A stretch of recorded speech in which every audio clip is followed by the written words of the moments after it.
Hello everyone, welcome back to the channel The Twin Bros. My name is Adisha Chandel and आज मैं आपको class 11th की जो book 1 है आपकी पॉलिटिकल साइंस की उसका चैप्टर कराने वाली हूँ। तो अगर आप अपना ब्लूप्रिंट देखेंगे पॉलिटिकल साइंस का तो आप देखोगे कि ये जो चैप्टर है इसमें सबसे ज्यादा मार्क्स इसी चैप्टर के, कुछ 12 मार्क्स इस चैप्टर से आने वाले हैं आपके फाइनल एग्जामिनेशन में। बट इसका रीजन ये है कि ये जो मतलब पूरा चैप्टर है ये एक्चुअली में 3 डिफरेंट चैप्टर्स है, राइट। तो एक यूनिट होगा आपका इंडियन कॉन्स्टिट्यूशन करके जिसमें 3 डिफरेंट चैप्टर्स आएंगे। ये चैप्टर नंबर 1 जो है आपका constitution why and how, chapter number 2 जो है आपका जो राइट्स एंड डायरेक्टिव प्रिंसिपल्स के बारे में बात करता है, एंड लास्ट में जो आपका चैप्टर नंबर 9 है जो बात करता है about constitution as a living document. तो ये तीनों चैप्टर्स इसमें एक ही यूनिट के विद इन आएंगे टू मेक श्योर कि मतलब आप लोगों को भी ज्यादा स्ट्रेंथ मतलब वो स्ट्रेन ना पड़े इन चैप्टर्स को एक ही बारी में करने के लिए। हमने इस चैनल पे आपके लिए इन चैप्टर्स को 3 डिफरेंट डिफरेंट पार्ट्स में किया है, मतलब कि पूरे पूरे चैप्टर एक एक वीडियो में आएंगे पर ये पूरे चैप्टर्स तीनों एक यूनिट के अंदर आएंगे, ठीक है। तो कंफ्यूज मत होना। अगर आपको मैम बोले कि इंडियन कॉन्स्टिट्यूशन आ रहा है तो इंडियन कॉन्स्टिट्यूशन ब्लूप्रिंट में लिखा है उसमें ये तीनों चैप्टर्स इंक्लूड होंगे, ठीक है। और अभी हम लोग इस वीडियो में इस वाले चैप्टर को कवर करने वाले हैं, कॉन्स्टिट्यूशन व्हाई एंड हाउ। हम कॉन्स्टिट्यूशन व्हाई एंड हाउ ये जो चैप्टर है यहाँ पे हम बात करते हैं कॉन्स्टिट्यूशन बना कैसे, क्यों बना, क्या जरूरत है कॉन्स्टिट्यूशन की। तो अगर हम लोग इंडियन कॉन्टेक्स्ट में बात करें तो आप इंडिया की मतलब जब हम बात करते हैं तो इंडिया इतना बड़ा पॉपुलेटेड कंट्री है, right. It's a very populated country, second most populated country in the world. उसी के साथ साथ यहाँ पे डाइवर्सिटी बहुत ज्यादा है, मतलब कि यहाँ पे कोई ऐसा नहीं है कि एक ही कम्युनिटी के लोग रहते हैं, एक ही कम्युनिटी है यहाँ पे, नहीं, यहाँ पे वेरियस कम्युनिटीज हैं, राइट। पीपल जिनके पास डिफरेंट डिफरेंट रिलीजियस आइडेंटिटीज हैं वो यहाँ पे साथ में रहते हैं। लोगों के डिफरेंट प्रोफेशंस हैं यहाँ पे, different abilities, different hobbies, different taste in books, films वगैरह, राइट। थोड़े लोग रिच हैं, थोड़े लोग पुअर हैं, थोड़े लोग ओल्ड हैं, थोड़े लोग यंग हैं। तो अगर हमारे पास इतने वैरायटी के लोग हैं तो यहाँ पे सब जो लोग हैं उनके एस्पिरेशंस जो होते हैं, उनको कैसा एक कंट्री में रहना है, उनके क्या राइट्स होने चाहिए, उनको लगता है कि उनको क्या फैसिलिटीज प्रोवाइड होनी चाहिए, उनके सारे आइडियोलॉजीज एक दूसरे से बहुत ज्यादा डिफर करेंगे, राइट। सो यहाँ पे हम लोग यही बात करते हैं कि कैसे इंडिया एक बहुत ज्यादा डाइवर्स कंट्री है और कितना ज्यादा इश्यूज आ सकता है उस डाइवर्सिटी को लेके। तो उस डाइवर्सिटी को इश्यूज जो आते हैं उसको कर्व कौन करता है, हमारा कॉन्स्टिट्यूशन करता है। कैसे करता है देखते हैं। तो अब यहाँ पे क्या होता है कि अगर इतने सारे लोग रहेंगे तो आपको रूल्स एंड रेगुलेशंस लाना पड़ेगा पोजीशन में, रूल्स एंड रेगुलेशन लाना पड़ेगा जिससे बाकी लोगों को प्रॉब्लम ना हो, राइट, जिससे मिनिमल कोऑर्डिनेशन हो एक दूसरे के बीच में। और वो वाला काम जो होता है रूल्स एंड रेगुलेशन को प्लेस में लाना, ठीक है, एक रूल बुक, एक फ्रेमवर्क प्रोवाइड करना अबाउट कॉन्स्टिट्यूशन, वो कॉन्स्टिट्यूशन ही करता है हमारा। तो यहाँ पे आप देख सकते हैं any group will need some basic rules that are publicly promulgated. Publicly promulgated मतलब पब्लिक को मद्देनजर रखते हुए ये रूल्स बनाए गए हैं और पब्लिक ने बनाए गए हैं ये rules, right. Even though constituent assembly में सारे जो हमारे कंट्री के लोग हैं वो ऑब्वियसली इन्वॉल्व नहीं हुए थे, बट ये जो रूल्स हैं ये पब्लिक एस्पिरेशंस को डिफाइन करते हैं, जो पब्लिक चाहती है वो होते हैं वो रूल्स वहां पे, right. And known to all members of the groups to achieve a minimal degree of coordination. Minimal degree of coordination होना चाहिए यहाँ पे और नोन होना चाहिए सारे मेंबर्स के लिए। मिनिमल डिग्री ऑफ कोऑर्डिनेशन का मतलब है कि किसी को ज्यादा एडजस्टमेंट्स ना लाना पड़े कंट्री का पार्ट बनने के लिए, ठीक है। बस छोटे छोटे एडजस्टमेंट्स होने चाहिए, ऐसा नहीं कि उनका बहुत ज्यादा इन्फ्रिंजमेंट हो रहा है किसी एक पर्टिकुलर कम्युनिटी का। और इसी के साथ साथ यहाँ पे ये भी ध्यान रखना जरूरी है कि ये जो रूल्स हों ये सिर्फ नोन नहीं होने चाहिए, ये जो होते चाहिए ये इन्फोर्सेबल भी होने चाहिए। इसका क्या मतलब है, इन्फोर्सेबल का मतलब है कि इन रूल्स को हमको ये नहीं करना है कि बस एक जगह पे लिख दिया और खत्म हो गई बात, नहीं, हमको ऐसे इंस्टीट्यूशंस क्रिएट करने हैं जहां पे हम इनको एनफोर्स कर सकते हैं। जहां पे अगर कोई इंसान कुछ गलत करता है, फॉर एग्जांपल अगर मैंने कहा कि you have the right to be equal, ठीक है, and somebody treats you unequally, कोई कहता है कि आपके जेंडर के बेसिस पे, आपके रिलीजन के बेसिस पे, जिस कम्युनिटी के आते हो आप, उसके बेसिस पे आपको अनइक्वल ट्रीटमेंट दिया जाता है, तो वो इंसान जो है जो ये कर रहा है उसको पनिशमेंट मिलनी चाहिए, राइट। तो ये वाला काम भी बहुत ज्यादा जरूरी होता है। तो सबसे पहला फंक्शन जो हो गया हमारे कॉन्स्टिट्यूशन का वो हो गया कि प्रोवाइड करना एक सेट ऑफ बेसिक रूल्स जो अलाउ करेंगे minimal coordination amongst the members of a society. अच्छा, अब यहाँ पे जो मैं आपको बोल रही हूँ मैं यहाँ पे सिर्फ एक्सप्लेनेशन दे रही हूँ। यहाँ पे जो मैंने हाईलाइट कर रखे हैं पॉइंट्स ये आपको अपने भी बुक में हाईलाइट करते हुए जाना है, बिकॉज एग्जाम से पहले आपको ये बहुत ज्यादा हेल्प कर लेंगे, ये इंपॉर्टेंट पॉइंट्स है। और यहाँ पे आप देख सकते हैं जैसे मैंने एक क्वेश्चन लिखा है, ऐसे आपको बहुत सारे क्वेश्चन देखेंगे साइड में। ये वाले जो क्वेश्चन हैं आप एक बार जब वीडियो खत्म हो जाए तो उसके बाद आप रिवाइंड करिएगा और ये क्वेश्चन सॉल्व करने की कोशिश कीजिएगा। अगर आपसे क्वेश्चन हो जाता है well and good, very good, and अगर नहीं हो पाता है देन डोंट वरी, आपको बस वो टॉपिक जो है वो वापस से पढ़ लेना है, रिवाइंड कर लीजिएगा वीडियो, या फिर आप खुद ब खुद वहां से मतलब खुद पढ़ के आप आंसर कर सकते हैं। इनके आने की प्रोबेबिलिटी बढ़ जाती है, ये आपके अंडरस्टैंडिंग के लिए जरूरी है। आगे बढ़ते हुए नेक्स्ट हम लोग आते हैं कॉन्स्टिट्यूशन। तो अगर आपसे क्वेश्चन आएगा कि हाँ भाई कॉन्स्टिट्यूशन है क्या, तो आप ये वाला स्टेटमेंट लिखेंगे, a constitution is a body of fundamental principles according to which a state is constituted और गवर्न। ठीक है। ऐसी एक बॉडी है जहाँ पे फंडामेंटल प्रिंसिपल्स, प्रिंसिपल्स होते हैं रूल्स आपके, आइडियोलॉजीज आपके, ठीक है। तो वो रूल्स एंड आइडियोलॉजीज बना दिखाता है एक आपका कॉन्स्टिट्यूशन। एंड वो बताता है कि स्टेट, स्टेट का मतलब जैसे हरियाणा उत्तर प्रदेश वैसा नहीं, स्टेट एज इन लाइक जिसके ऊपर वो रूल कर रहा है। ठीक है। स्टेट में हम लोग कभी कभी जब हम पॉलिटिकल साइंस में स्टेट बोलते हैं, हम कंट्री को डिफाइन कर रहे होते हैं। तो कैसे एक कंट्री जो है उसको हमको कॉन्स्टिट्यूट करना है, कैसे हमको उस कंट्री को गवर्न करना है, वो वाला जो काम होता है आपका, वो कॉन्स्टिट्यूशन के अंडर आ जाता है। ठीक है। इसी के साथ साथ यहाँ पे हमको ये भी देखना है कि कॉन्स्टिट्यूशन आपका बताता है basic allocation of power in society को डिवाइड करना। ठीक है। इसका क्या मतलब हो गया कि पावर जो होती है सोसाइटी में, power to make judgments, power to make decisions, वो कौन करता है, वो वाला काम भी आपका कॉन्स्टिट्यूशन बताते हैं कि कौन वो पावर किसके पास होगी, कौन डिसीजंस बनाएगा। तो बहुत सारे डिफरेंट पॉलिटिकल स्ट्रक्चर्स होते हैं थ्रू आउट द वर्ल्ड। थोड़ी जगहों पे मोनार्की फॉलो करती है, monarchy as in kings, kingdom वाला सिस्टम जो होता है। ठीक है। तो वहां पे जो आपके रॉयल्टी होती है, वो लोग डिसाइड करते हैं कि आपके रूल्स एंड रेगुलेशंस कैसे क्रिएट होंगे। फिर थोड़ी कंट्रीज होती है जहाँ पे एक सिंगल पार्टी होती है। ठीक है। जैसे सोवियत यूनियन जो था, वहां पे एक सिंगल पार्टी थी, कम्युनिस्ट पार्टी। तो वहां पे वो एक सिंगल पार्टी ही डिसीजन ले रही है, सिंगल सिंगल पार्टी ही रूल्स बनाती है। हाउएवर जब हम इंडिया की बात करते हैं, जो एक डेमोक्रेटिक कंट्री है, डेमोक्रेसी में यूजुअली जो पावर होता है टू मेक डिसीजंस, वो लाई करता है विद द पीपल। ठीक है। यानी कि जो हम लोग हैं, आम सिटीजन है कंट्री के, हमारे पास है वो पावर टू डिसाइड कि हम लोगों का कॉन्स्टिट्यूशन जो है, मतलब जो डिसीजंस बनेंगे वो कैसे बनेंगे। अब इसका क्या मतलब है कि सारे लोग डिसाइड करते हैं? क्या कभी भी कोई डिसीजन बनना होता है हर एक इंसान के पास जाके उनकी राय मांगी जाती है? नहीं। ठीक है। हम हर इंसान के पास जाके तो उनसे नहीं पूछ सकते ना कि आपको क्या आपकी राय है इस बारे में, क्या आपकी राय है इस बारे में। तो हम क्या करते हैं, यहाँ पे हम अपने रिप्रेजेंटेटिव्स भेजते हैं कॉन्स्टिट्यूशन में। ठीक है। तो यहाँ पे जो रिप्रेजेंटेटिव्स होते हैं हमारे कॉन्स्टिट्यूशन के, वो एक इंस्टीट्यूट पे बैठते हैं, वो, और उसका नाम इंस्टीट्यूट का है पार्लियामेंट। राइट। तो पार्लियामेंट जो होता है यहाँ पे, ओवरऑल अगर देखें तो जो लॉज एंड पॉलिसीज डिसाइड करते हैं, वो काम हो गया आपके पार्लियामेंट के हाथ में। ठीक है। और पार्लियामेंट जो है उसको भी एक ऑर्गेनाइज मैनर में काम करना है, लीगल फ्रेमवर्क के विद इन काम करना है। ठीक है। मतलब उसके ऊपर भी लीगल बाउंड्स है कि आप इस बाउंड्री को क्रॉस नहीं कर सकते, इसके विद इन काम करना है, और लोगों के भलाई के लिए आपको काम करना है। अब अगर पार्लियामेंट के पास अथॉरिटी है लॉज बनाने की, तो उस अथॉरिटी को कौन देता है पार्लियामेंट को? वो आपका कॉन्स्टिट्यूशन है। तो हम कह सकते हैं सेकंड फंक्शन जो हो गया कॉन्स्टिट्यूशन का, वो है टू स्पेसिफाई कि who has the power to make decisions in a society. It decides how the government will be constituted. ये आपका यहाँ पे हो गया सेकंड फंक्शन। अच्छा, अब हम यहाँ पे देख सकते हो, आप यहाँ पे एक कार्टून बना हुआ है। ठीक है। फ्यूडिंग फादर्स करके यहाँ पे नाम दे रखा है इस कार्टून को। और यहाँ पे बहुत सारे लोग खड़े हुए हैं और सबकी हालत बहुत खराब है, मतलब ऐसे लग रहा है पिट के आए हैं सब लोग।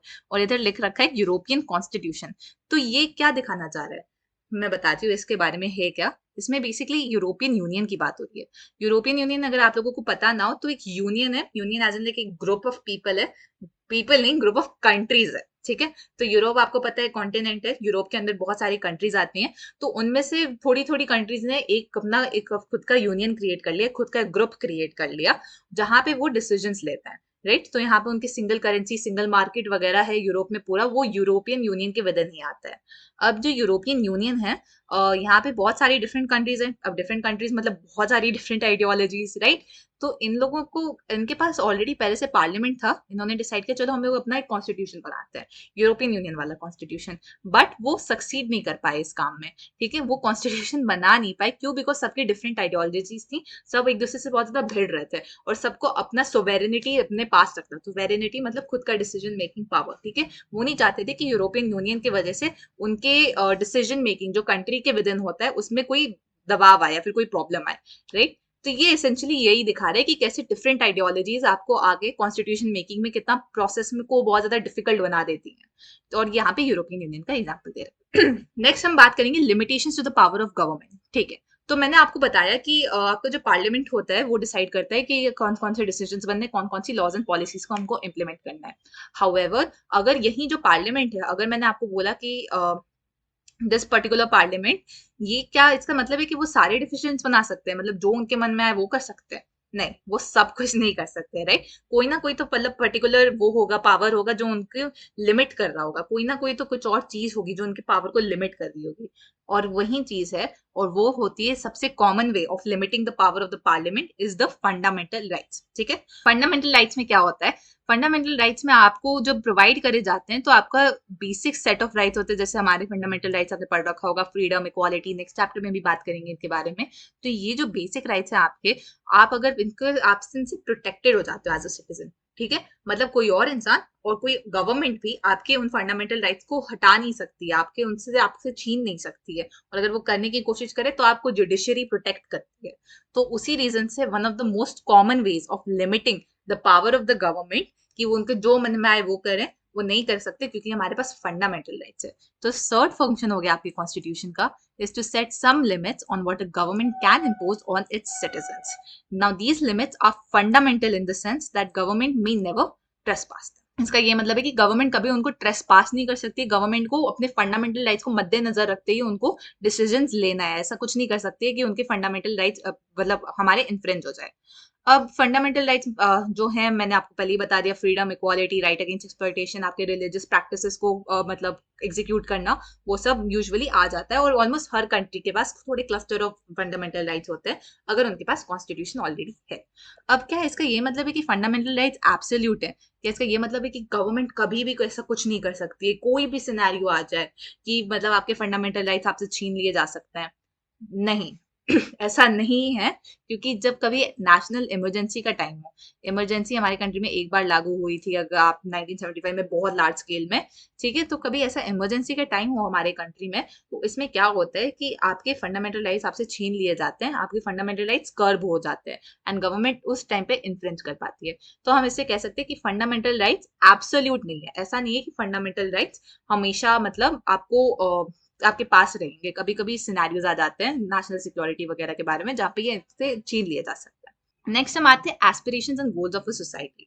तो जो पुराने कॉन्स्टिट्यूशंस होते थे वो क्या करते थे, वो बेसिक डिसीजंस बता देते थे कि अच्छा ये इंसान डिसीजंस बनाएंगे, ये वाले फंडामेंटल राइट्स लोगों के पास, और वहीं पे जाके खत्म हो जाती थी बात। बट जो इंडिया का कॉन्स्टिट्यूशन है और जो लेटेस्ट कॉन्स्टिट्यूशन हमने देखे हैं जो आए हैं यहाँ पे, वो वाले जो कॉन्स्टिट्यूशन होते हैं वो एक फ्रेमवर्क भी देते हैं गवर्नमेंट को, जिससे वो पॉजिटिव चीजें कर सके, to express the aspirations and goals of the society. इसका क्या मतलब है, अगर आप हमारा कॉन्स्टिट्यूशन कभी खोल के देखोगे तो आपको बहुत अच्छे से समझ में भी आएगा कि हम कैसी कंट्री बनना चाहते हैं, नॉट जस्ट कि हम कैसी कंट्री हैं ऑलरेडी, बट ऑल्सो हम कौन सी कंट्री बनना चाहते हैं। जैसे इंडिया वांट्स की कास्ट डिस्क्रिमिनेशन खत्म हो जाना चाहिए, इंडिया वांट्स की पॉवर्टी खत्म हो जाना चाहिए, ठीक है। तो ये जो हम लोग बताते हैं अपने एस्पिरेशंस, अपने गोल्स जो हमारे कॉन्स्टिट्यूशन में दिखते हैं, ये एक फ्रेमवर्क प्रोवाइड करते हैं गवर्नमेंट को। इसका क्या मतलब हो गया कि गवर्नमेंट इन कॉन्स्टिट्यूशंस के एस्पिरेशंस को देख के बता सकती है, अच्छा हाँ हमको इनके अलोंग द लाइंस इसमें हमें काम करना है। तो अगर कोई गवर्नमेंट आई, उनको पता नहीं है कि हमको करना क्या है, यूजुअली ऐसा होगा नहीं, बट जस्ट इन केस कि उनको पता नहीं है उन्हें क्या करना है, तो वो कॉन्स्टिट्यूशन देखेंगे हमारा, उनको लगेगा अच्छा हाँ this is what the constitution makers wanted us to do, this is what we always had aspire to be as a country, और हम लोग यही राह पे चलेंगे, हम लोग इसी राह को फॉलो करेंगे, ठीक है। तो ये जो होता है, ये एक एस्पिरेशंस दिखाना सोसाइटी का, ये भी हमारे एक कॉन्स्टिट्यूशन का बहुत इंपॉर्टेंट फंक्शन हो गया, ठीक है। ये सब वही सेम चीज को दर्शा रहा है। और एक बहुत कॉमन चीज जिससे हम अपने सोसाइटी के एस्पिरेशंस दिखा सकते हैं, वो है directive principles of state policy. Directive principle of state policy क्या है, उसमें क्या क्या पॉलिसीज आती हैं, ये हम लोग सेकेंड चैप्टर में अभी डिस्कस करेंगे, ठीक है। द फोर्थ फंक्शन तो हो गया हमारा यहाँ पे, इसको मार्क कर लीजिएगा। Fourth function of a constitution is to enable the government. Enable मतलब अलाउ करना, enable the government, allow the government to fulfill the aspirations of a society and create conditions for a just society. Next हम आते हैं fundamental identity of a people. तो आपका constitution जो है वो आपको एक आइडेंटिटी भी देता है, ठीक है, आपको फंडामेंटल आइडेंटिटीज भी प्रोवाइड करी जाती है। तो कॉन्स्टिट्यूशन में बहुत सारे लॉज होते हैं, कॉन्स्टिट्यूशन में बेसिक रूल्स एंड रेगुलेशंस होते हैं, है ना। और जब आप इन सारे रूल्स एंड रेगुलेशंस और प्रिंसिपल्स को आप अग्री करते हो इनके साथ, तो आप नोटिस करोगे कि आपको एक पॉलिटिकल आइडेंटिटी क्रिएट हो जाती है, ठीक है। आपकी पॉलिटिकल आइडेंटिटी क्या है, व्हेन आप अपने इन basic certain basic norms, norms मतलब वही हो गया आपके रूल्स एंड रेगुलेशंस, इनको आप अग्री करते हो, तो आपकी एक पॉलिटिकल आइडेंटिटी क्रिएट होती है। इसके अलावा आपकी एक मॉरल आइडेंटिटी क्रिएट होती है। मॉरल आइडेंटिटी मतलब कि आपको कॉन्स्टिट्यूशन एक वो दे देता है ओवर आर्किंग फ्रेमवर्क कि ये आपकी बाउंड्री है, इस बाउंड्री के विदिन विदिन आपको जो मन में आए आप कर सकते हो, ठीक है, बट आप इसको क्रॉस नहीं करोगे।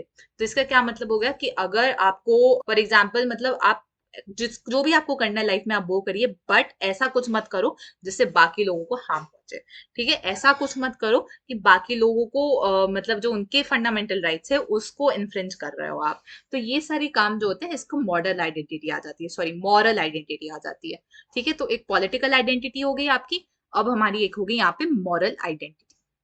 इसके अलावा आप देखो कि जो मोस्ट मॉडर्न कॉन्स्टिट्यूशन हमारे वो क्रिएट करते हैं एक फॉर्म ऑफ गवर्नमेंट जो डेमोक्रेटिक है इन सम नेचर, ठीक है। आजकल जो भी कॉन्स्टिट्यूशन आते हैं वो कोशिश करते हैं कि हम एक बहुत डेमोक्रेटिक गवर्नमेंट ही लाएं, और यूजुअली डेमोक्रेसी में ही कॉन्स्टिट्यूशन होते हैं, ठीक है। इसके अलावा बहुत बार ऐसा देखा गया है कि जब नेशंस क्रिएट होते हैं तो उनकी बहुत ज्यादा कॉम्प्लेक्स हिस्टोरिकल ट्रेडिशंस होते हैं जो साथ में आके एक नेशन को क्रिएट करता है।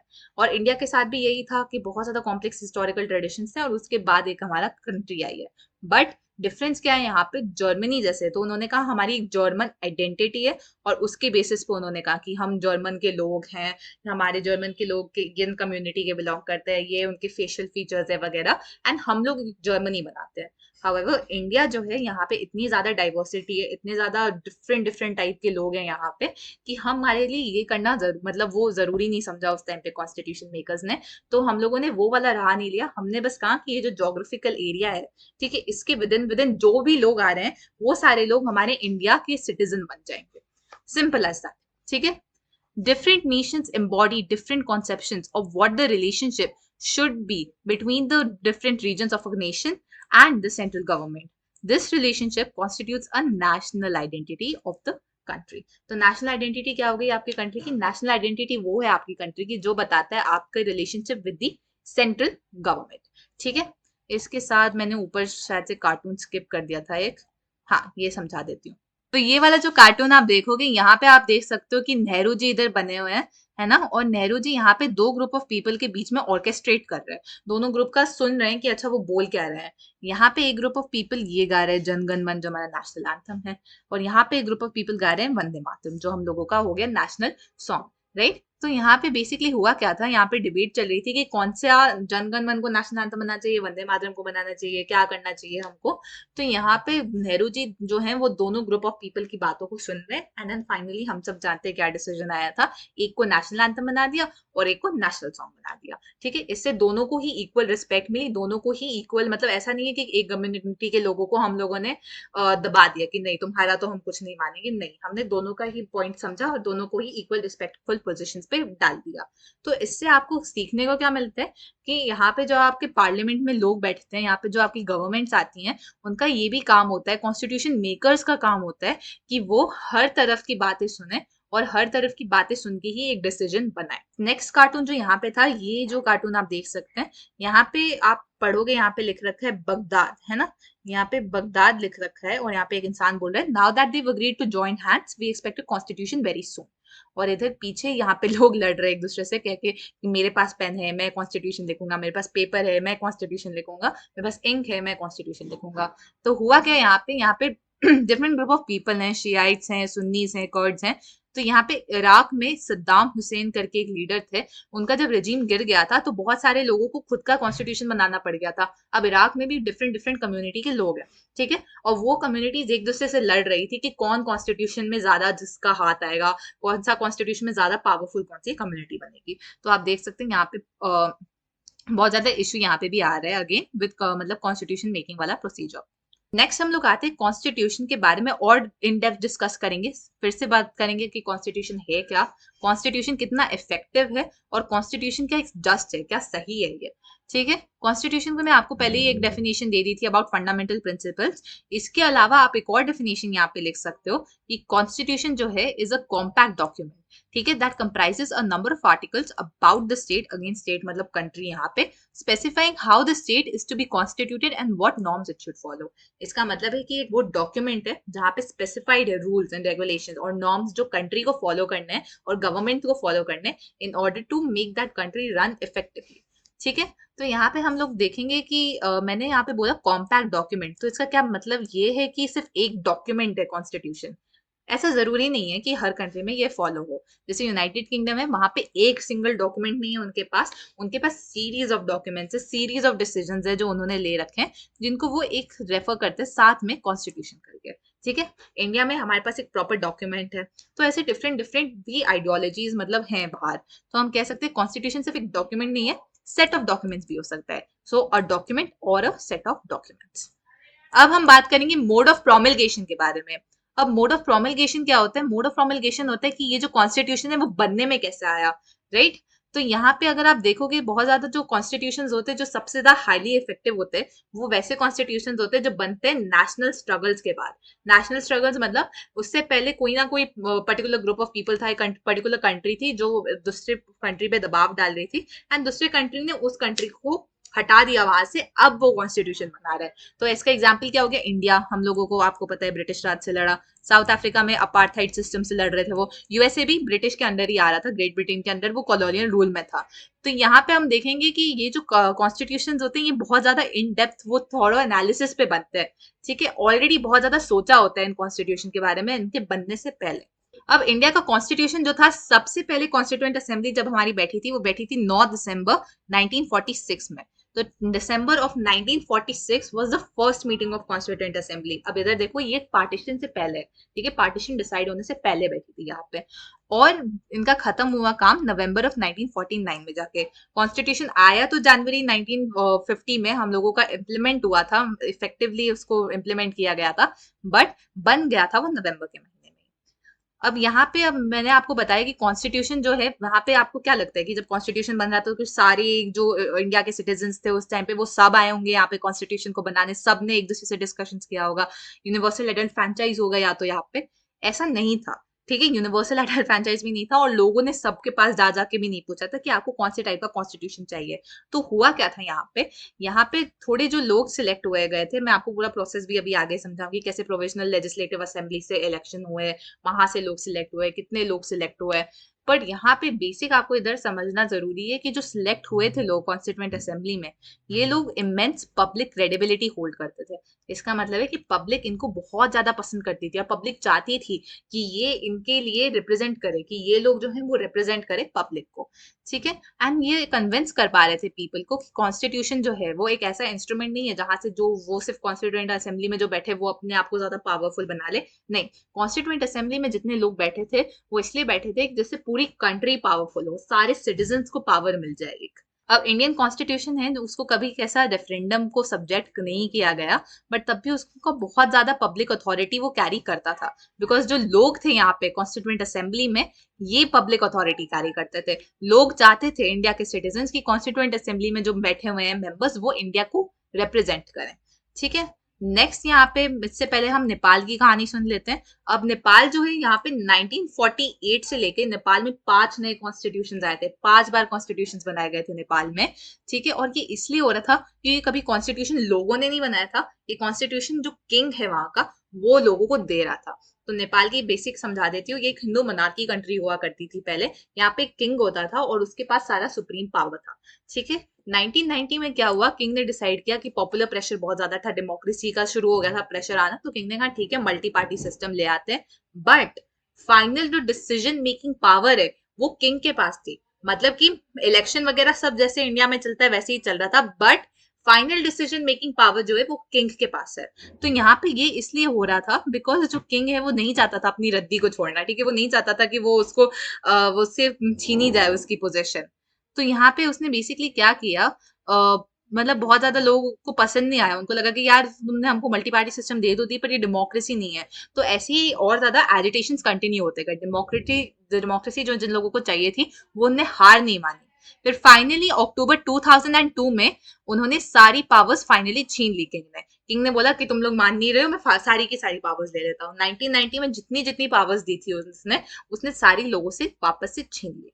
तो फिर उसके बाद यहाँ पे लोग और भड़क गए, और भड़कने के बाद यहाँ पे कम्युनिस्ट पार्टी जो थी नेपाल की, जो माओइस्ट है, माओइस्ट मतलब एक माओ हुआ करते थे चाइना में, तो उनकी आइडियोलॉजीज में जो बिलीव करते हैं, वो फोर फ्रंट में थे इस इलेक्शन के पूरे सिस्टम के, और उन लोगों ने बहुत ज्यादा लड़ा, एंड डेमोक्रेटिक इंस्टीट्यूशन भी थे वहां पे, उन लोगों ने सबने बहुत ज्यादा लड़ा, एंड देन फाइनली उन्होंने डिसाइड किया कि मतलब राइट्स हुए वगैरह सब, प्रोटेस्ट हुए, एंड देन फाइनली 2008 में जाके नेपाल जो है एक डेमोक्रेटिक रिपब्लिक बन गया।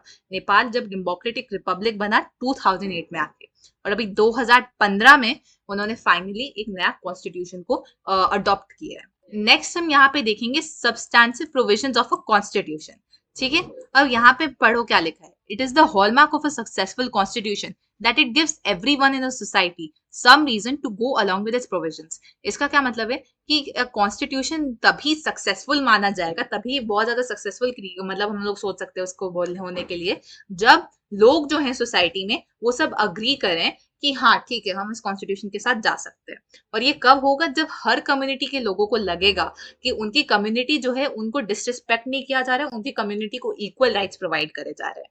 ठीक है, तो इसलिए ये जरूरी होना चाहिए, क्योंकि अगर किसी कम्युनिटी के लोगों को लगेगा कि कॉन्स्टिट्यूशन उनके टवर्ड्स जस्ट नहीं है, कि उनके कम्युनिटी के लोगों के लिए ढंग का काम नहीं कर रहा है, तो वो क्यों बनेंगे कॉन्स्टिट्यूशन का पार्ट, राइट। तो ये यहाँ पे हमारे लिए जानना बहुत ज्यादा जरूरी हो जाता है।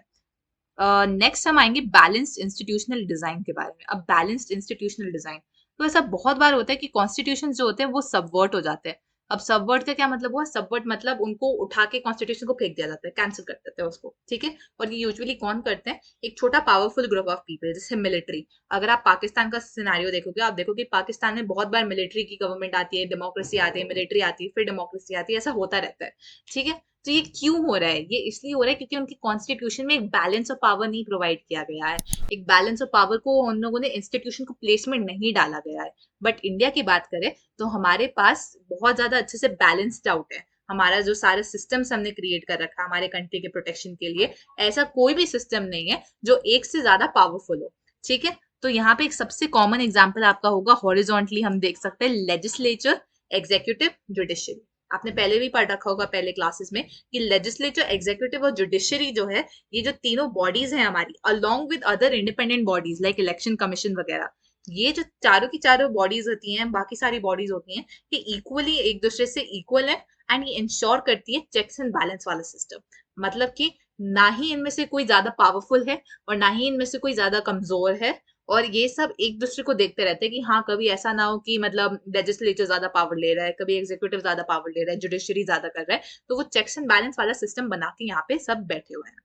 तो ये जो सिस्टम है, ये इंडिया का सक्सेस मतलब दिखाया कि कॉन्स्टिट्यूशन क्यों सक्सेसफुल हुआ, बिकॉज ऑफ दिस सिस्टम। ठीक है, इसके साथ साथ कॉन्स्टिट्यूशन की बात आती है तो हमको ये भी डिस्कस करना होता है कि क्या हमारा कॉन्स्टिट्यूशन फ्लेक्सिबल है या फिर हमारा कॉन्स्टिट्यूशन बहुत ज्यादा रिजिड है। अब इसका क्या मतलब हो गया, फ्लेक्सिबिलिटी मतलब एज एंड व्हेन टाइम मतलब आता है, टाइम चेंज होता जाता है, एक्सपीरियंसेस चेंज होते जाते हैं कंट्री के, क्या वो उस एक्सपीरियंसेस में फ्लेक्सिबल होता जाता है, हाँ ठीक है अब थोड़ा थोड़ा चेंज होना पड़ेगा, थोड़ा थोड़ा चेंज होना पड़ेगा, या फिर वो बहुत ज्यादा रिजिड है कॉन्स्टिट्यूशन, कि एक बार जो हमने कमिटमेंट कर ली किसी और की नहीं सुनना, तो वो एक बार जो बन गया है वो कॉन्स्टिट्यूशन वो और चेंज नहीं हो रहा है। तो यहाँ पे हम लोग जब बात करते हैं इस चीज के बारे में, तो इधर जो कॉन्स्टिट्यूशन है हमारा इंडिया का, वो ना ही बहुत ज्यादा फ्लेक्सिबल है, ना ही बहुत ज्यादा रिजिड है। इसके बारे में हम आगे कॉन्स्टिट्यूशनल अमेंडमेंट्स में भी पढ़ेंगे। ठीक है, क्योंकि अगर बहुत ज्यादा फ्लेक्सिबल हो जाता है आपका कॉन्स्टिट्यूशन, तो आपके पास कोई सिक्योरिटी नहीं रह जाती है ना। मतलब कि कभी भी चेंज होता जा रहा है, कि आज कॉन्स्टिट्यूशन चेंज हो रहा है, कल भी हो रहा है, तो उसके बाद भी हो रहा है, तो ज्यादा फ्लेक्सिबल भी नहीं होना चाहिए और रिजिड भी नहीं होना चाहिए, कि मतलब कोई चेंजेस आ रहे हैं उसको हम लोग ध्यान में ही नहीं रख रहे हैं।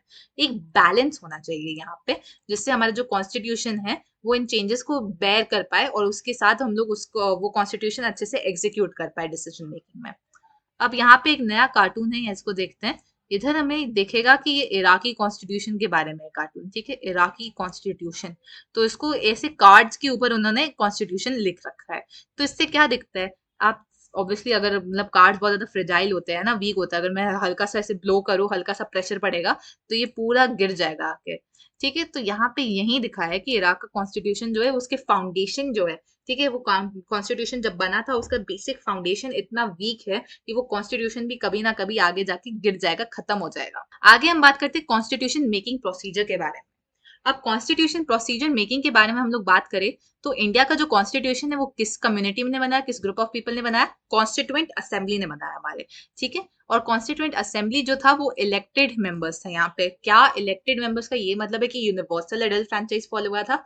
नहीं, ठीक है। वो हुआ क्या था यहाँ पे कि आपका प्रोविजनल लेजिस्लेटिव असेंबलीज क्रिएट हो गई थी। प्रोविजनल लेजिस्लेटिव असेंबलीज क्रिएट हुई थी गवर्नमेंट ऑफ इंडिया एक्ट 1935 के द्वारा। तो 1935 में गवर्नमेंट ऑफ इंडिया एक्ट लाया था ब्रिटिश ने, उस टाइम पे ब्रिटिश थे यहाँ पे, और उन्होंने इंडिया के लोगों का थोड़ा सा पार्टिसिपेशन इंक्रीज कर दिया था डेमोक्रेटिक प्रोसीजर्स में इस एक्ट के टुवर्ड्स, ठीक है। तो यहाँ पे जो मेंबर्स थे प्रोविजनल लेजिस्लेटिव असेंबली, इन लोगों ने इलेक्शन लड़ा था। इनके इलेक्शन से कॉन्स्टिट्यूएंट असेंबली में लोग डिसाइड हुए कि कौन कौन जाएगा, ओके। तो यूनिवर्सल एडल्ट फ्रेंचाइज नहीं था। और 9 दिसंबर 1946 को इनका पहला कॉन्स्टिट्यूएंट असेंबली का मीटअप था। This is before partition. और ये जो कॉन्स्टिट्यूएंट असेंबली थी, इन्होंने जब कॉन्स्टिट्यूशन बना रहे थे तो इन्होंने ये कैबिनेट मिशन आया था एक, ठीक है, ब्रिटिश कैबिनेट ने भेजा था। उसके प्रपोजल्स को मद्देनजर रखते ही इन लोगों ने बनाया था। मतलब ब्रिटिश की थोड़ी सी हेल्प थी कैबिनेट मिशन के थ्रू से, ठीक है, बहुत मिनिस्ट्रियल हेल्प। तो अब यहाँ पे क्या क्या इसके प्लान्स थे वो ध्यान देते हैं। सबसे पहले each province and each princely state. अब मैं बता देती हूँ ये होता क्या है। प्रोविंस जो होता है जो कंट्रोल फुल्ली ब्रिटिश के अंडर आता हो, ठीक है। अगर कोई जगह है जो फुल्ली ब्रिटिश के अंडर आती है वो ब्रिटिश प्रोविंस हो गया। प्रिंसली स्टेट, नाम से आप समझ सकते हो, प्रिंस प्रिंसेस वाला। तो ये जो स्टेट्स होते हैं यहाँ पे, ये स्टेट्स ब्रिटिश के थोड़े से अंडर थे, थोड़ा इन्फ्लुएंस था, बट यहाँ पे किंग्स एंड क्वींस फिर भी रूल करते थे, ठीक है। तो प्रिंसली स्टेट एंड प्रोविंस दोनों इंडिया में एग्जिस्ट कर रहे थे उस टाइम पे। तो प्रिंसली स्टेट और प्रोविंस जो था उनको रफली इस रेशियो में बांटा गया था 1:10 लाख। मतलब कि इतने लोगों के लिए एक इंसान को सिलेक्ट करोगे कि ये इंसान उनको रिप्रेजेंट करेगा। तो प्रोविंसेस जो थे उनको इलेक्ट करने थे 292 मेंबर्स, एंड प्रिंसली स्टेट्स को मिनिमम 93 सीट्स अलॉट करी गई थी। अब यहाँ पे जो सीट्स अलॉट करी गई थी, इनको तीन मेन कम्युनिटीज थी, मुस्लिम, सिख एंड जनरल। जनरल मतलब मेजोरिटी जो आपकी पॉपुलेशन है यहाँ पे। और ये जो मेंबर्स थे प्रोविजनल लेजिस्लेटिव असेंबली के, इनको इलेक्ट किस बेसिस पे किया था? Proportional representation with single transferable vote. अब ये क्या होता है ये मैं बहुत छोटे में समझाऊंगी, वैसे तो ये आपके थर्ड चैप्टर का पार्ट है, इलेक्शन वाले चैप्टर का। तो प्रोपोर्शनल रिप्रेजेंटेशन क्या होता है कि मतलब जितना परसेंटेज आप वोट कर रहे हो, ठीक है, उतना ही परसेंटेज सीट मिल रहा है सामने वाले को, उतनी ही सीट्स आपके सामने वाले को मिल रहा है। फॉर एग्जाम्पल अगर हम कहेंगे कि 40% लोगों ने वोट किया किसी पर्टिकुलर ग्रुप ऑफ पीपल के लिए, तो 40% सीट्स उसके पास आ गई, ऑलमोस्ट 40%। तो ये हो गया आपका प्रोपोर्शनल रिप्रेजेंटेशन, जितना वोट उतनी सीट्स। तो इस मेथड से उन्होंने इलेक्ट किया था। और लास्टली यहाँ पे प्रिंसली स्टेट्स की बात करें, ये प्रोविजनल असेंबली में हुए थे, प्रिंसली स्टेट्स के लोग थे, उनको कंसल्टेशन से डिसाइड किया गया था कि कौन रिप्रेजेंट करेगा। आगे बढ़ते हुए composition of the constituent assembly की बात करते हैं। अब पार्टीशन जो था हमारा कंट्री का, पार्टीशन डिसाइड हुआ था इस प्लान के अंदर, द प्लान ऑफ 3 जून 1947। यहाँ पे उन्होंने डिसाइड किया कि अब full and final fledged India जो है वो पार्टीशन होने वाला है। तो अब ऑब्वियसली पार्टीशन होगा, कंट्रीज डिवाइड हो रही है, कॉन्स्टिट्यूएंट असेंबली की सीट्स भी रिड्यूस हो जाएगी। तो कॉन्स्टिट्यूएंट असेंबली की सीट्स जो थी वो रिड्यूस हो गई टू 299, ठीक है। हमारा कॉन्स्टिट्यूशन है, हम लोगों ने उसको जो कॉन्स्टिट्यूशन है उसे अडॉप्ट किया 26 नवंबर 1949 को। अब यहाँ पे ध्यान दीजिए, अडॉप्ट करने में, इम्प्लीमेंट करने में और साइन करने में क्या डिफरेंस है। जब मैं कहती हूँ अडॉप्ट किया, मतलब कि कॉन्स्टिट्यूशन तैयार हो गया था, ठीक है, अब हम इसको ले रहे हैं अपने पास, अब ये constitution full and final ready है। तो ये हुआ 26 नवंबर 1949 को, ठीक है। साइन करा गया इसको बाय 284 मेंबर्स। कब साइन करा गया? 24 जनवरी 1950, 2 दिन हमारे रिपब्लिक डे से 2 दिन पहले इसको साइन करा 284 मेंबर्स ने आके, और 26 जनवरी 1950 से इम्प्लीमेंट किया। मतलब कि अब से जो रूल्स हमने ले रखे, अब ये सब लोगों पे लागू करेंगे, ठीक है। अब ये इम्प्लीमेंट हुए हैं, यहाँ पे ये काम हुआ था 26 जनवरी 1950। तो ये 3 डेट ध्यान रखिएगा, अडॉप्ट कब हुआ, साइन कब हुआ और इम्प्लीमेंट कब हुआ, डिफरेंस है यहाँ पे, ठीक है। अब आप खुद सोचिए कि इस टाइम पे यहाँ पे पार्टीशन चल रहा था, ठीक है, कंट्री में लोग मारे जा रहे थे, और उस टाइम पे भी यहाँ पे हमारे जो फेमस है इंडियन कॉन्स्टिट्यूशन के, उन्होंने इतने इमेंस प्रेशर के अंदर काम किया, और काम किया भी इतना अच्छा काम किया, ठीक है, इतना अच्छा कॉन्स्टिट्यूशन बनाया जो आज तक हमारे लिए इतना ज्यादा मतलब बेनिफिशियल है, और हमें आज तक ज्यादा इश्यूज नहीं आते उस कॉन्स्टिट्यूशन से लेके। अब मैंने आपको पहले ही बताया कि यूनिवर्सल सफरेज फॉलो नहीं किया गया था, मतलब यूनिवर्सल एडल्ट फ्रेंचाइज को फॉलो नहीं किया गया था कॉन्स्टिट्यूशन मतलब कॉन्स्टिट्यूएंट असेंबली के लोगों को डिसाइड करते हुए। हाउएवर इसका क्या ये मतलब है कि ये जो ग्रुप ऑफ पीपल है ये रिप्रेजेंटेटिव नहीं थे रिलीजन में? नहीं, यहाँ पे रिप्रेजेंटेशन को भी बहुत ध्यान में रखा गया था। रिप्रेजेंटेशन क्या होता है, मतलब हर कम्युनिटी के इंसान को रिप्रेजेंटेशन मिलनी चाहिए। अगर कोई भी कम्युनिटी है, चाहे जितनी भी माइनॉरिटी में हो, उसका कोई ना कोई तो इंसान होना चाहिए कॉन्स्टिट्यूएंट असेंबली में, जिससे उन कम्युनिटी की बात को मतलब आगे रखा जाए, ठीक है, उनको जो ओपिनियंस उनको आगे रखा जाए। तो यहाँ पे आप देख सकते हैं 28 मेंबर्स थे शेड्यूल कास्ट से, 28 मेंबर्स शेड्यूल कास्ट से बिलोंग करते थे। एंड जो पार्टी जिस टाइम पे डोमिनेट कर रही थी, कांग्रेस ऑब्वियसली वो सबसे मतलब पॉपुलर पार्टी थी उस टाइम पे। एंड 82% सीट्स आपकी असेंबली की कांग्रेस के हाथ में थे। तो क्या इसका ये मतलब है कि सारे लोग जो कांग्रेस के हैं वो एक ही ओपिनियन के थे, एक ही आइडियोलॉजी में बिलोंग करते थे? नहीं, उस टाइम पे जो मतलब कांग्रेस है, आप नेक्स्ट क्लास में भी पढ़ोगे, कांग्रेस जो थी वो एक अम्ब्रेला पार्टी थी, बहुत सारे डिफरेंट आइडियोलॉजीज थी उनके पास, रेनबो पार्टी कह सकते हो, rainbow because different colours different ideologies. तो सारे डिफरेंट आइडियोलॉजी के लोग यहाँ पे थे, और ये खुद भी मतलब बहुत ज्यादा एक दूसरे से कि विद इन ही डिबेट्स करते रहते थे। अब हम आते हैं प्रिंसिपल ऑफ डेलिब्रेशन। डेलिब्रेशन मतलब बात करना, ठीक है, एक दूसरे से बात करना, पूछना कि अच्छा हाँ कैसे हम लोगों को पब्लिक रीजन वगैरह बनाना। यहाँ पे आप देखिए क्या लिखा है, while in any assembly that claims to be representative, it is desirable that diverse section of societies participate. It is equally important that they participate not only as representatives of their own identity or community। अब इस line का मतलब क्या है, बहुत जरूरी line है, बहुत इंपॉर्टेंट लाइन है। इसका ये मतलब है कि आप अगर किसी कम्युनिटी, हाँ ये जरूरी है कि हर कम्युनिटी का इंसान आना चाहिए, मैंने आपको बताया कि रिप्रेजेंटेशन बहुत इंपॉर्टेंट है, बट हर कम्युनिटी का जो इंसान है ये नहीं होना चाहिए कि अगर मैं किसी कम्युनिटी के बिलोंग करती हूँ तो सिर्फ मैं अपने लोगों को ही दिखाऊं कि मेरे लोग जो हैं मैं सिर्फ उनके बेनिफिट के लिए ही बात करूं। नहीं, मेरे को फर्स्ट एंड फॉरमोस्ट प्रायोरिटी होनी चाहिए पूरे नेशन के बारे में बात करने की, right? My first allegiance lies with the people of the country. तो हमको यहाँ पे यही बताया है कि इवन दो आप अपने कम्युनिटी को रिप्रेजेंट कर रहे हो, ये याद रखना जरूरी है कि आप अपने पूरे कंट्री को भी रिप्रेजेंट कर रहे हो उस टाइम पे। So think about the nation as well. अब यहाँ पे जो बहुत सारे प्रोविजंस थे यहाँ पे कॉन्स्टिट्यूशन में, उनको बहुत डिबेट किया, ठीक है। हर चीज जो कॉन्स्टिट्यूशन में आपकी लिखी हुई है बहुत ज्यादा डिबेट के बाद लिखी हुई, बहुत एक एक वर्ड को उन्होंने चूज किया एकदम बहुत सोच समझ के। बट एक ऐसा प्रोविजन था जिसको वर्चुअली कोई डिबेट नहीं थी, ठीक है, सब हाँ हाँ में हाँ मिला रहे थे। ये कौन सा प्रोविजन था? Universal suffrage. यूनिवर्सल सफरेज मतलब कि आप चाहे किसी भी पर्टिकुलर कम्युनिटी के हो, आप कोई भी जेंडर हो, कोई भी रिलीजन हो, कोई भी कास्ट हो, कोई भी कम्युनिटी हो, आपके पास होना चाहिए राइट टू वोट। आपके पास वोटिंग राइट्स होने चाहिए, ठीक है। और ये आपके पास वोटिंग राइट्स आते हैं एक सर्टेन एज को क्रॉस करने के बाद। पहले 21 होता था इंडिया के लिए, आज हमारे पास 18 है। So every adult has the legal right to vote. तो ये जो था ये इसको हमने डिबेट नहीं किया था ज्यादा, बट इसके अलावा हर चीज, हर एक चीज जो लिखी गई है कॉन्स्टिट्यूशन में, उसको बहुत ज्यादा सीरियसली डिस्कस किया गया और सीरियसली डिबेट करा गया। Nothing can be a better testament to a democratic commitment of this assembly. इसका मतलब है कि ये दिखाता है कि कितनी कमिटेड थी हमारी असेंबली की, इतनी सारी चीजों को उन्होंने डिबेट किया। अब जो कॉन्स्टिट्यूशन होता है उसको अथॉरिटी देता कौन है? मैंने आपको बोला कि पार्लियामेंट को अथॉरिटी कॉन्स्टिट्यूशन देता है, तो कॉन्स्टिट्यूशन को अथॉरिटी कौन देता है? कोई ना कोई होगा कॉन्स्टिट्यूशन के ऊपर, और वो है पब्लिक रीजन। पब्लिक रीजन मतलब लोगों का क्या मानना है, लोग क्या मतलब लोगों का पॉइंट ऑफ व्यू क्या है कॉन्स्टिट्यूशन को रिलेटेड। तो पब्लिक रीजन जो है वो सबसे ऊपर बैठता है यहाँ पे। नेक्स्ट हम बात करेंगे प्रोसीजर्स के बारे में। प्रोसीजर्स के बारे में बात करते टाइम मैंने आपको पहले बताया कि कॉन्स्टिट्यूशन जो है यहाँ पे ये नहीं था कि सारे लोग अगर कांग्रेस की मेजोरिटी हैं तो सब कांग्रेस के सपोर्टर, सब भाईचारा में हाँ मिला के काम कर रहे थे, नहीं, ठीक है, फ्रिक्शन था लोगों के बीच में। जैसे अंबेडकर जी कांग्रेस ज्यादा मतलब वो हमेशा से क्रिटिक रहे थे कांग्रेस के एक तरीके से, पर उसके बाद भी उन्होंने, कांग्रेस एंड गांधी जी दोनों के क्रिटिक रहे थे, but still he worked with them to make sure कि इंडिया का कॉन्स्टिट्यूशन अच्छा हो। Nehru ji, Patel ji, even though same party से बिलोंग करते थे, उनके भी डिफरेंट डिफरेंट आइडियोलॉजीज थे, वो भी उनके बीच में भी फ्रिक्शन आ जाता था, बट स्टिल उनको पता था कि जो सामने वाला इंसान है he is very capable, right. उनको पता था कि सामने वाला इंसान is very capable of doing whatever they are doing, तभी उन्होंने साथ में मिलकर काम किया। और ये जो असेंबली है आप देख सकते हैं 166 डेज, 166 डेज के लिए ये असेंबली साथ में बैठी और इन्होंने डिस्कशन किया। और ये डिस्कशन स्प्रेड हुआ 2 years 11 months एंड 18 डेज, ठीक है, ये एग्जैक्ट मैं बता रही हूँ, 2 years 11 months 18 डेज का पूरा टाइम लाइन था इनके पास, जहाँ पे उन्होंने डिस्कशन कर करके ये असेंबली बनाई थी। अब हम बात करेंगे इनहेरिटेंस ऑफ नेशनल मूवमेंट। अगर आपको याद हो, मैंने अभी स्टार्ट में आपको बता रही थी कि जो नेशनलिस्ट मूवमेंट्स होते हैं, जो कॉन्स्टिट्यूशन एंड नेशनलिस्ट मूवमेंट के बाद बनते हैं, वो वाले कॉन्स्टिट्यूशन जो होते हैं वो ज्यादा बेटर होते हैं एक तरीके से। ठीक है, तो ये इसलिए क्यों होता है, बिकॉज आपके पास एक कंसेंसस आ जाता है, उससे पहले ही आपके पास एक आइडिया आ जाता है कि हमको कैसी टाइप की गवर्नमेंट हमको प्लेस में चाहिए।